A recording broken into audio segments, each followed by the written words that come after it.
Ever since the first John Cooper Works JCW tuning kits were made available for the modern Mini in 2002, buyers could count on getting the most powerful Mini money could buy.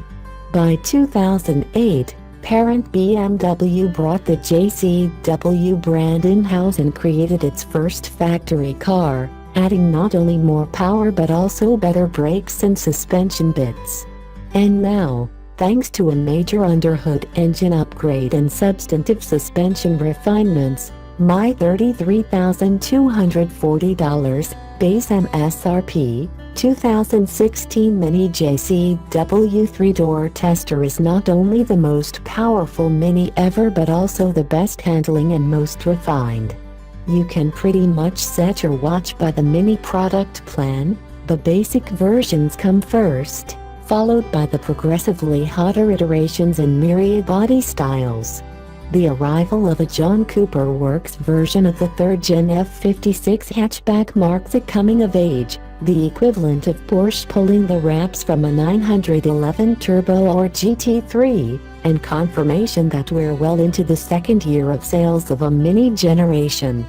A new electronic front diff sees to that, sending torque where it will be most useful as the front wheels fight to resist those 228 horses' every effort to break them away.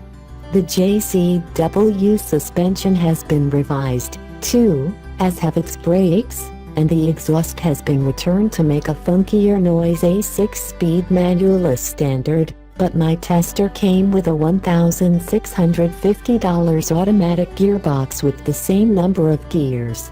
Although I suspect keen drivers will prefer the manual's more engaging experiences, commuters can brag that the Mini JCW 3-door automatics claimed 6.1 seconds to accelerate from 0 to 100 km/h is 0.2 quicker than the stick, and about a half second quicker than the Cooper S 3-door.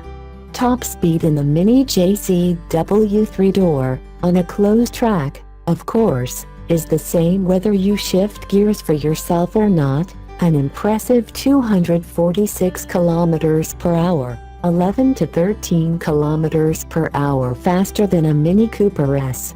Just like the Mini Cooper 3-door it's based on, the JCW version has become a bit larger overall and roomier inside to broaden its appeal.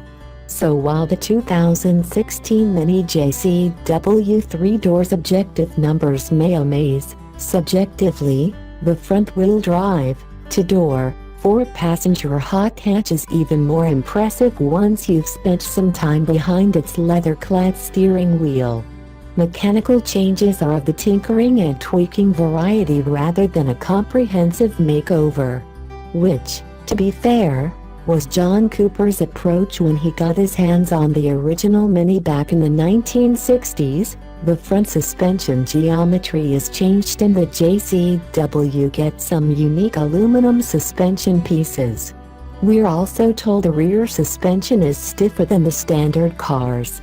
Brakes are upgraded over the Cooper S units, with one-piece Brembo calipers being fitted at the front. Active dampers will also be available as an option. To drive the point home, or stretch it, the JCW model even has its own joystick. This is part of the package which also includes things like sports seats, stainless pedals and a 3-spoke steering wheel, all of which help make the Mini's cabin more of a self-propelled funfair than ever. The only problem is that so much of the kit on the JCW we drove was optional. It sent a 23,050 pounds car vaulting past the 30 grand mark.